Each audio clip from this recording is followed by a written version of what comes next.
La cannelle, qu'on surnomme aussi insuline du pauvre, est connue depuis longtemps pour son action sur le diabète et le cholestérol. La cannelle peut-elle vraiment réduire votre glycémie? Quelle preuve de l'effet de la cannelle sur le diabète? Comment la cannelle agit sur la glycémie? Est-ce que la cannelle agit rapidement? La cannelle, qu'on surnomme aussi insuline du pauvre, est connue depuis longtemps pour son action sur le diabète et le cholestérol. Voyons ici pourquoi il est conseillé de consommer de la cannelle quand on souffre de diabète, et de quelle manière prendre la cannelle pour un effet efficace.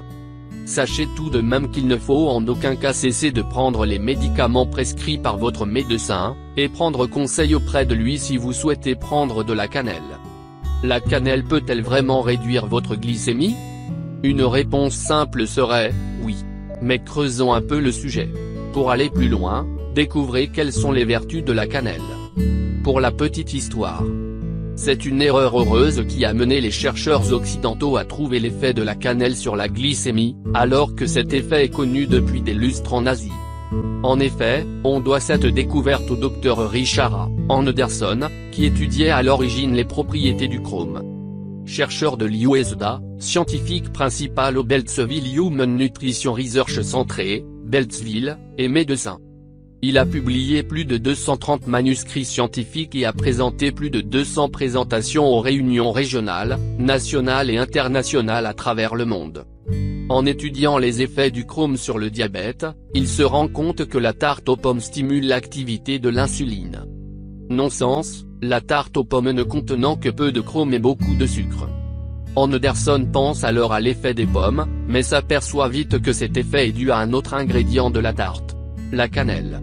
Le scientifique va dès lors axer ses études sur les effets de la cannelle sur les diabétiques. De nombreux autres scientifiques vont le suivre, tous convaincus que la cannelle est le meilleur espoir de remède naturel contre le diabète. Quelle preuve de l'effet de la cannelle sur le diabète? À la suite de la découverte du Dr Anderson, des centaines d'études sont menées sur l'écorce par des centaines de scientifiques. Finalement, c'est le Dr Anderson qui publiera en 2010, un article scientifique faisant le bilan des 16 principales études sur la cannelle.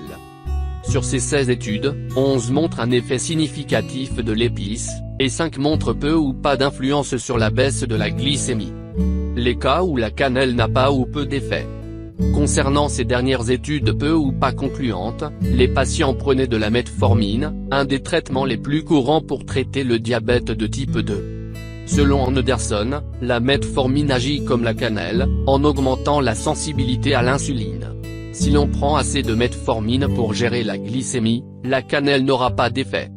Les études peu ou pas concluantes n'ont montré aucun effet sur les jeunes diabétiques de type 1, résultat logique, car les gens atteints de diabétiques de type 1 n'ont pas ou peu d'insuline, et la cannelle ne remplace pas l'insuline. Une étude a démontré que la cannelle n'entraîne aucune baisse du taux de sucre chez les personnes saines ne souffrant d'aucun problème de diabète.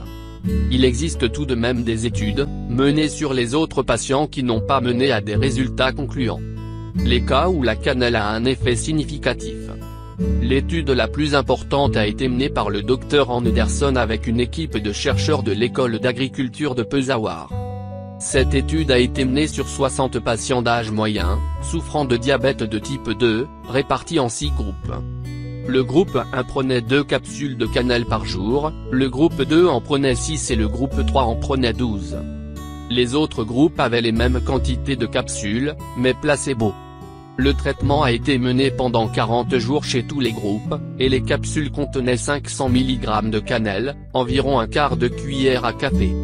Les patients mangeaient comme à leur habitude, en prenant leur traitement contre le diabète, mais pas de metformine. Résultat, chez les groupes prenant de la cannelle, on a observé une baisse du taux de glycémie de 18 à 29%.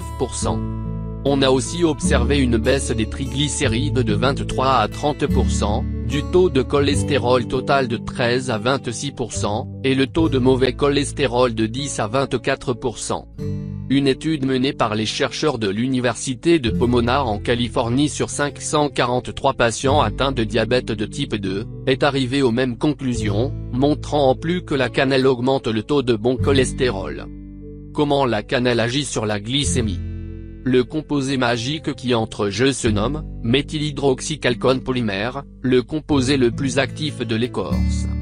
En effet, les études du professeur Anderson ont montré que cette substance multiplie jusqu'à 20 le métabolisme du glucose, le processus qui transforme le sucre en énergie. À ce titre, la cannelle est l'allié des régimes. La cannelle facilite le travail de l'insuline, et aide donc à faire entrer le sucre dans les cellules. À ce titre, elle aurait un effet comparable à certains médicaments tels que les thiazolindione, qui réduisent la résistance à l'insuline. De plus, le méthylhydroxychalcone polymère est un formidable antioxydant, d'une classe de polyphénols que l'on retrouve également dans les fèves de cacao, qui a lui aussi un impact sur le diabète.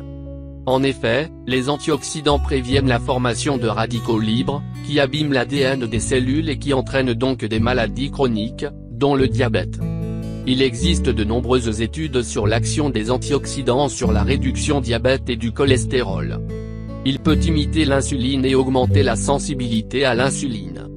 Chez les diabétiques, le pancréas ne peut pas produire suffisamment d'insuline ou les cellules ne répondent pas correctement à l'insuline, ce qui entraîne une glycémie élevée. La cannelle peut aider à réduire le taux de sucre dans le sang et à lutter contre le diabète en imitant les effets de l'insuline et en augmentant le transport de glucose dans les cellules. Il peut également contribuer à réduire le taux de sucre dans le sang en augmentant la sensibilité à l'insuline, ce qui rend l'insuline plus efficace pour transférer le glucose dans les cellules. Une étude sur 7 hommes a montré que la cannelle augmentait la sensibilité à l'insuline immédiatement après la consommation, son effet durant au moins 12 heures. Dans une autre étude, 8 hommes ont également montré une augmentation de la sensibilité à l'insuline après 2 semaines de supplémentation en cannelle. Bonne nouvelle, ajoute Anderson. Quand la sensibilité insulinique s'améliore, le risque de maladies cardiovasculaires, d'arthrite et de certaines formes de cancer diminue. Les médicaments qui améliorent la sensibilité à l'insuline font aussi bien aux patients atteints d'Alzheimer. Même chose pour l'obésité. Avec l'obésité, la sensibilité insulinique diminue et la fonction cognitive décline. Conséquence, un faible apport quotidien de cannelle peut entraîner des effets bénéfiques sur d'autres aspects de votre santé que le diabète. Est-ce que la cannelle agit rapidement ? Les premiers effets sur la glycémie se font sentir après 2 semaines d'absorption journalière. Les premiers effets sur le cholestérol et les triglycérides peuvent prendre des mois avant d'apparaître. Quelle variété de cannelle pour le diabète ? Il en existe 2 variétés, qui proviennent de l'écorce de 2 espèces d'arbres très proches mais différentes. La Cinnamomum verum, dit cannelle de Ceylan, aussi dit vraie cannelle. La Cinnamomum aromaticum ou Cinnamomum cassia, dit cannelle d'Indonésie ou de Chine, aussi dit fausse cannelle. Soyons clairs, pour abaisser la glycémie et le cholestérol, la variété importe peu, elles ont le même effet. Cela dit, pour une utilisation à long terme, nous conseillons tout de même la cannelle de Ceylan. En effet, leurs vertus pour la santé sont les mêmes, à une exception près qui fait toute la différence, la coumarine. C'est en effet la concentration en coumarine qui diffère chez les 2 espèces. L'écorce de cannelle de Ceylan, Cinnamomum verum, n'en contient quasiment pas, mais par contre, l'écorce de cannelle de Chine, Cinnamomum cassia, en est riche. Sauf que la coumarine est potentiellement toxique pour le foie, car elle possède des propriétés hépatotoxiques. Donc pour une consommation à long terme, préférez la cannelle de Ceylan. Comment prendre la cannelle ? Les différentes manières de faire. Il faut la consommer au quotidien, quelle que soit la manière. On conseille des doses entre 1 et 4 grammes de cannelle de Ceylan par jour, même si les études n'ont pas permis de mettre à jour une posologie idéale. Vous pouvez la consommer au petit déjeuner, dans du fromage blanc, sur vos céréales, sur une salade de fruits, etc. Dans la confection de vos desserts, à ajouter directement dans vos préparations. En boisson, dans du lait, recette du lait à la cannelle, dans votre thé, du jus de fruits, pommes, oranges, raisins, etc., des boissons fouettées, etc. Contre-indications et effets secondaires. Si vous utilisez de la cannelle d'Indonésie, Cinnamomum cassia, ne dépassez pas une demi-cuillère à café par jour. La coumarine présente dans cette variété est un anticoagulant, attention si vous êtes sous traitement anticoagulant. Plus rare, la coumarine, en grande quantité et sur une consommation à long terme peut causer des dommages au foie. Une consommation excessive de cannelle peut occasionner des effets secondaires, augmentation du rythme cardiaque, hausse de la tension artérielle et palpitations. Conseil pour l'achat. Assurez-vous que la cannelle embaume. Si l'arôme n'y est plus, jetez-la et achetez-en d'autres.